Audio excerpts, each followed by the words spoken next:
As I studied criminal law and constitutional law, it quickly became apparent that the person that was in the courtroom by themselves facing criminal charges was the person that needed help. The prosecution had all of the money and all of the talent and all of the people that they could possibly want.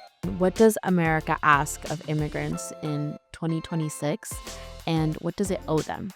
Well, I think what we ask of them is that they contribute to our society, that they work for a living, that they do not think they are entitled to a safety net. And I haven't seen that among the immigrants that I've met. They're more than willing to work hard and make their own way.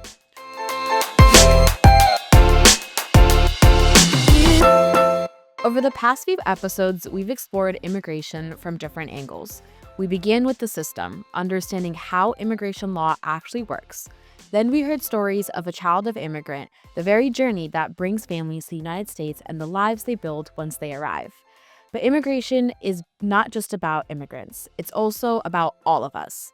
The choices we make as communities, the values we claim to hold, and the responsibility we carry as a country built by people who came from somewhere else.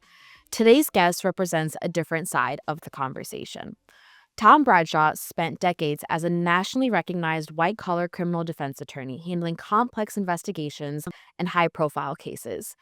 But after that long career, he turned his attention towards something different, helping people who otherwise might not have access to legal representation.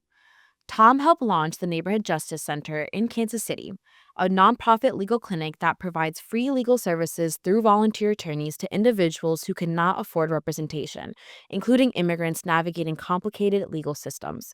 Tom is the child of Irish immigrants, which gives him a personal connection to the immigrant story in America. Tom, thank you for joining me today. Well, thank you for having me. Well, I want to start off with your family history and your immigrant roots. So, you're the child of Irish immigrants. What do you know about your parents' journey to the United States?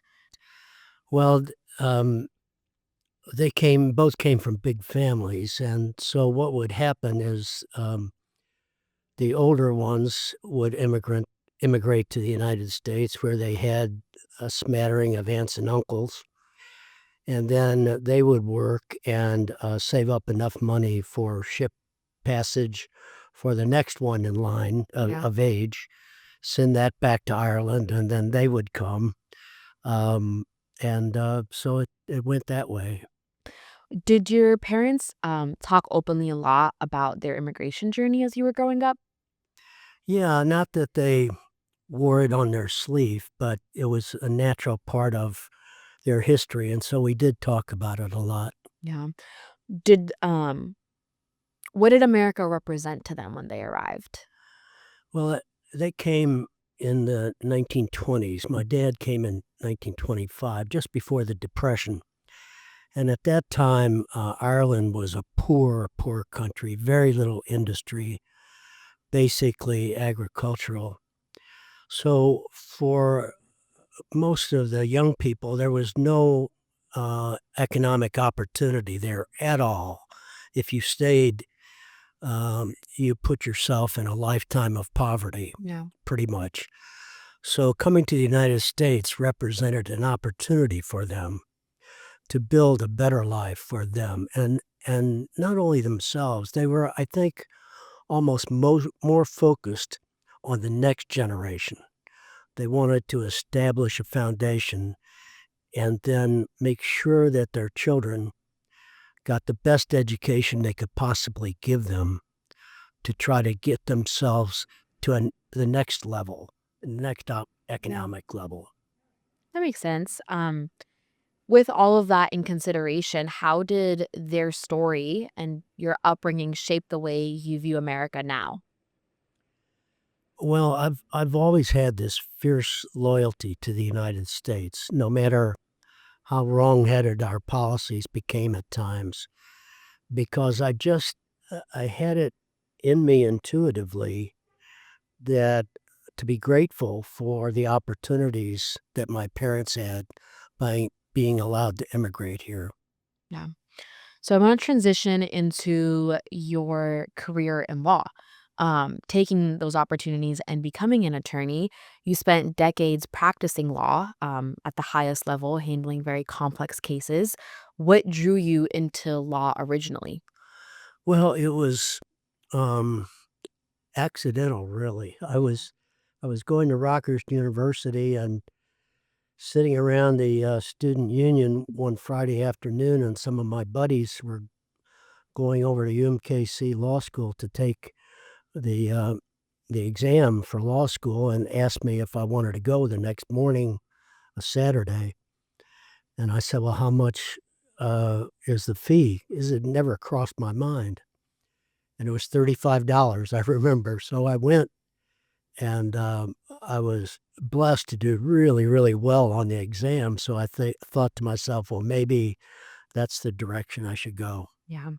So, over the course of your career, what did you learn about the role lawyers play in protecting justice and fairness? Well, when I started out in law school, I was intending to become an FBI agent. But as I studied criminal law and constitutional law, it quickly became apparent that the person that was in the courtroom by themselves facing criminal charges was the person that needed help. The prosecution had all of the money and all of the talent and all of the people that they could possibly want. So I started focusing on criminal defense work because I always had it in me to try to help people achieve fairness. Yeah. How What are some of the cases that you've either worked with or some of those examples where you were like, this is what is drawing me to maintain this fairness or help protect other individuals? Well, when I started out, I was with the Federal Public Defender's Office for 7 years. So I was doing a lot of street crime cases, drugs and guns and bank robberies and things like that. And having grown up in a blue collar family and a blue collar neighborhood, I had already met all kinds of people. So I didn't look down on people. I was able to relate to my clients very easily. And it became apparent very quickly that most of them were people like myself and my family, that had, for one reason or another, gotten on the wrong side of the law, uh, but but were really not bad, vicious people. There were a few that were amoral that I represented, which was kind of scary. But by and large, they were ordinary people. Yeah. And so after a long career in the law, most people would choose to retire, but you didn't. You chose to start the Neighborhood Justice Center. So tell us about that. Why start it? Why not retire?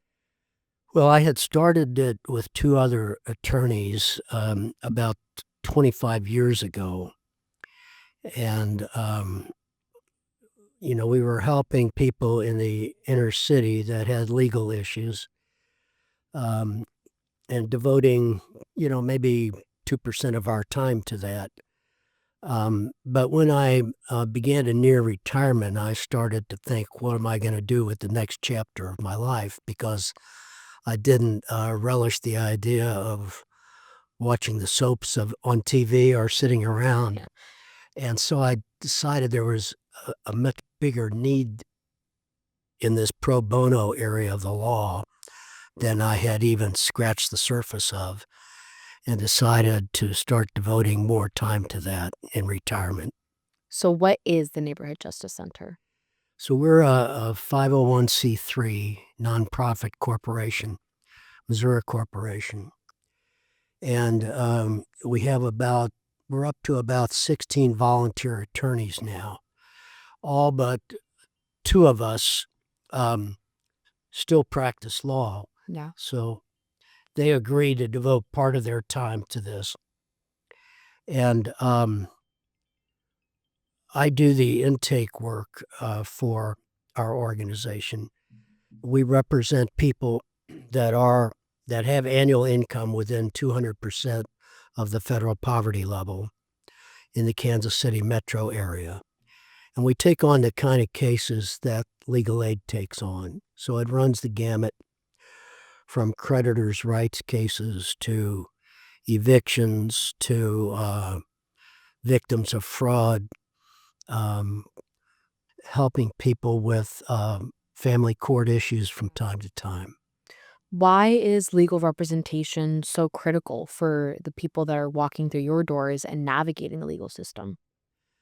Well, the legal system is so complicated.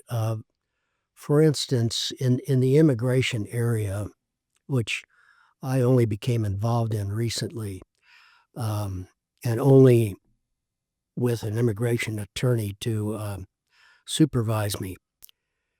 The asylum application is 10 pages long, and I don't see how anybody, even someone above average intelligence, could navigate their way through that and make sure that they had filled it out properly. And if you make mistakes, then it's rejected. Um, so the deck is kind of stacked against people going through that system to begin with. And the same is true of family law. There are so many forms that you have to fill out and the financial statements that you have to submit. It's very complicated for the average person. Yeah. What originally drew you to add immigration law into the mix of cases that you do take on? Well, we had a priest, and I belonged to a Catholic parish called St. Francis Xavier. We had a priest who had been transferred to El Paso, Texas, and this was in 2023 when there were a lot of immigrants from South America coming into the United States at the southern border, and he was helping run a shelter for people that crossed into the United States legally and were applying for asylum. And he met this young family from Venezuela, and he called some of our people at St. Francis Xavier Parish and said, if we can get them a plane ticket to Kansas City, would you be willing to help them? And we said yes. And so I began helping them with their asylum application, working with a great immigration attorney named Claire Shaw. And she sort of shepherded Yeah. me through the process. And that's how we became involved. So Claire does a lot of pro bono cases, and you are also doing a lot of volunteer work. Why why do volunteer attorneys matter, especially right now at a time where immigration is so debated, it is so nationally um, on the headlines, it is so politically charged. Why is it important that we have individuals stepping up to do this work? Well, so many people just don't have the money to pay for an attorney. Yeah. Um, because these cases are complicated and because they may go on for several years, the attorney's fee runs into the tens of thousands of dollars. And the average person that's working, living from paycheck to paycheck, just can't afford that. What role do community members play in supporting and welcoming immigrants as attorneys or as individuals, as followers of different faith communities? Well, it's so important that when people arrive from another country trying to do the right thing, trying to apply for asylum, many of whom don't speak good English, that they have a support group, people who will help them find a job, help them find a place to live, let them know that they're not alone when somebody in the family gets sick, those kinds of things, the kind of things that you would do for your neighbor. Right. Do you think Americans sometimes underestimate the impact um, ordinary people can have when they just choose to help or choose to show up? Yeah, I think what holds some of us back is we don't know where to start. We don't know what to do. Yeah. But I've found out that if you just show up, what you need to do will become apparent. Yeah. Is there a specific example of a case you're working on or have worked on, or a family that you're helping in immigration that you could potentially share with us? Well, I don't want to disclose their Right. names, but it's this Venezuelan family. They have a little 5-year-old boy, and they've got their asylum applications pending. They've got work permits. They're both employed full time. They're some of the hardest working people I've ever seen. The father is holding down two jobs, one full-time job and then another part-time job. And we've got a group of probably a dozen people that have helped them in a variety of ways. Helped them get a used car so they could have transportation, helped them find employment, which was very difficult at first. Um, and um, just be there for them when they have things going on within their family. Yeah. I want to transition a little bit into faith, values, and welcoming. You mentioned a group, a network of people that have helped support this family, this Venezuelan family that you're helping with. Do you see welcoming immigrants as a moral responsibility or a civic responsibility, or a little bit of both? Yeah, I think it's both.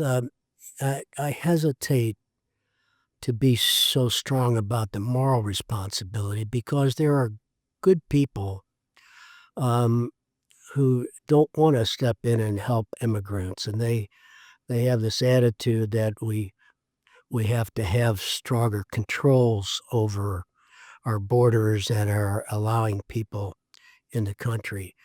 Um, and then there are others that see a family in need, regardless of how they got there.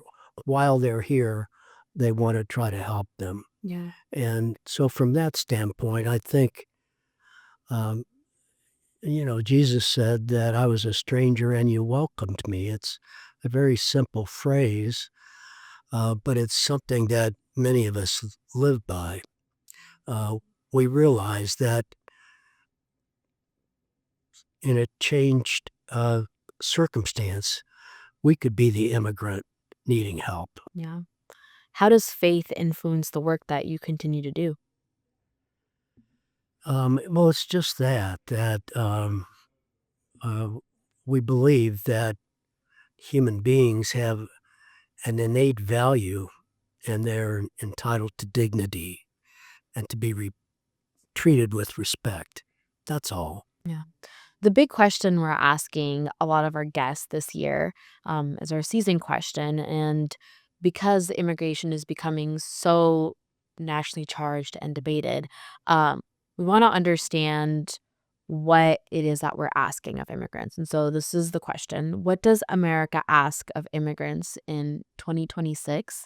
And what does it owe them? Well, I think what we ask of them is that they contribute to our society, that that they work for a living, that they do not think they are entitled to a safety net. Um, and I haven't seen that among the immigrants that I've met. They're more than willing to work hard and make their own way. And that they not be a negative influence in our society, stay away from criminal activity, which all of the ones I've met are staying away from. So I think all we owe them is an opportunity, and that's all most of them are seeking. Yeah. After everything that you've seen and witnessed in your career through not only your work as a criminal defense attorney, but also with the Justice Center, what gives you hope about the future of our country for immigrants? Well, I see so many, many good people from all walks of life that have that attitude that this is a human being that we should help succeed and develop into a valuable member of society. There's a really strong undercurrent of that running throughout our society that I've experienced. And that gives me hope that eventually we'll get to a point where we have a rational and fair immigration system and get back to treating people the way they're entitled to be treated. Yeah. Is there anything else you want to share about your work with immigration, with immigrant communities, or a message for the community? I think the only thing is that having grown up in an immigrant family and having all of our friends, virtually all of our friends, 95% being immigrants themselves, I've seen that immigrants are no different from any of us. There are good and there are bad, there are ambitious and there are lazy, but they're all people wanting to have an opportunity, and we should help them with that. Yeah. Well, thank you, Tom. Your work reminds us that sometimes showing up is the biggest thing we can do to help our neighbor, to help immigrant families. And so, thank you for all of the amazing work that you do in our community. Thank you for choosing to add immigration law into the network of cases that you help with. And thank you for being here today. Well, thank you for having me. I appreciate it. Yeah. And I think it's really worthwhile to try to get the message out that immigrants are just people looking for a chance. Yeah. I appreciate you saying that. Thank you.